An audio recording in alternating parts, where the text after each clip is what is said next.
On the morning of April 19, 1995, a decorated Gulf War combat vet blew up the federal building in Oklahoma City using a truck bomb that he didn't build in a Ryder truck that he didn't rent with the help of a passenger who didn't exist. Having just gotten away with the largest act of terrorism on U.S. soil to date, the Fort Bragg-trained Special Forces Sheep Drip Dropout blended in with the crowd by making his getaway in a car without a license plate and was immediately pulled over.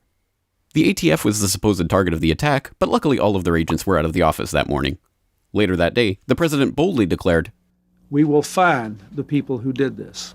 And when we do, justice will be swift, certain, and severe." Except for John Doe number 2. John Doe number 2. John Doe number 2. Who, according to the FBI, never existed. In McVeigh's unprecedented 3.5-week trial, the prosecution didn't show the CCTV footage of him and John Doe number 2 parking the Ryder truck. Didn't explain why 24 separate witnesses mass hallucinated the existence of John Doe number 2. Didn't explain why the government was testing truck bombs and the Army was storing Ryder trucks at Camp Gruber right before the bombing, and didn't talk to the FBI informants who blew the whistle on the plot. But they did collaborate with the CIA, and they did convict McVeigh as the lone wolf bomber and Terry Nichols as his bomb-constructing accomplice. Still, a bunch of crazy conspiracy theorists, including 300 bombing victims, insist on talking about facts and evidence and refuse to simply believe what they've been told a million times by people in tailored suits with well-coiffed hair. They quote the U.S. Army Brigadier General and the FBI crime lab whistleblower and the inventor of the neutron bomb who point out the physical impossibility that the Ryder truck bomb did the damage to the building, but that doesn't matter because if there were other bombs in the building that day, we would have heard about them.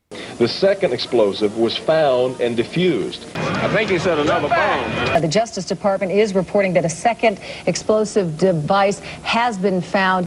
They then found a third device, which was also larger than the first. And I see another bomb truck going, so apparently they're going to try to get out that third bomb. The FBI claims to have lost the footage showing McVeigh and John Doe number 2 parking the truck in front of the Murrah building that morning, but that's understandable because the Bureau has a lot of important evidence to store.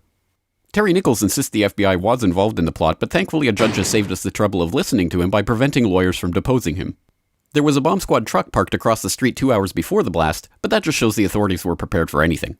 And other documents obtained by 2020 show that someone called the Executive Secretariat's office at the Justice Department in Washington and said the Murrah building had been bombed. But this was 24 minutes before the blast. But that just shows the public was unusually vigilant that morning. Also, apparently, before the bombing, Governor Frank Keating's brother, Mark, had been working on a novel about a terrorist bombing in Oklahoma City. Stranger still, one of the characters in the novel was named Thomas McVeigh. But that's probably just a coincidence. McVeigh wrote a letter to his sister where he admitted to being a secret Special Forces operative, and he complained to friends of the pain in his ass from an Army-implanted microchip, but that's crazy because if he didn't actually leave the Army in 1991, there would be proof of that.